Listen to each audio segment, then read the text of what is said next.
এসছেন এবং সোহরাওয়ার্দী উদ্যান বেলা 10টার আগেই কিন্তু একদম কানায় কানায় পূর্ণ রয়েছে। আমরা আসলে এখন যেটা দেখতে পাচ্ছি যে জাতীয় সমাবেশটিকে কেন্দ্র করে এখন কিন্তু প্রাথমিকভাবে শুরু হয়েছে সাংস্কৃতিক অনুষ্ঠান।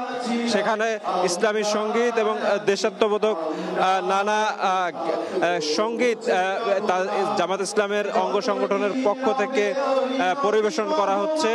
আমরা যেটা দেখেছি যে কেন্দ্রীয় সেক্রেটারি জেনারেল মিয়া গোলাম পরোয়ার তিনি এই প্রথম পর্যায়ের যে অনুষ্ঠান সেটি শুভ সূচনা করেছেন সকালে 10টার আগেই।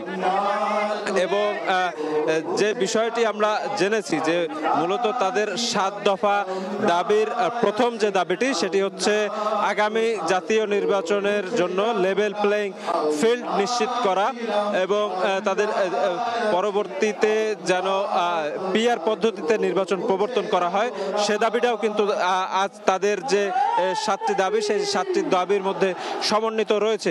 এই 7টি দাবি কিন্তু তারা সরকারের প্রতি জানানোর লক্ষ্যে আজ এই জাতীয় সমাবেশের আয়োজন করেছে।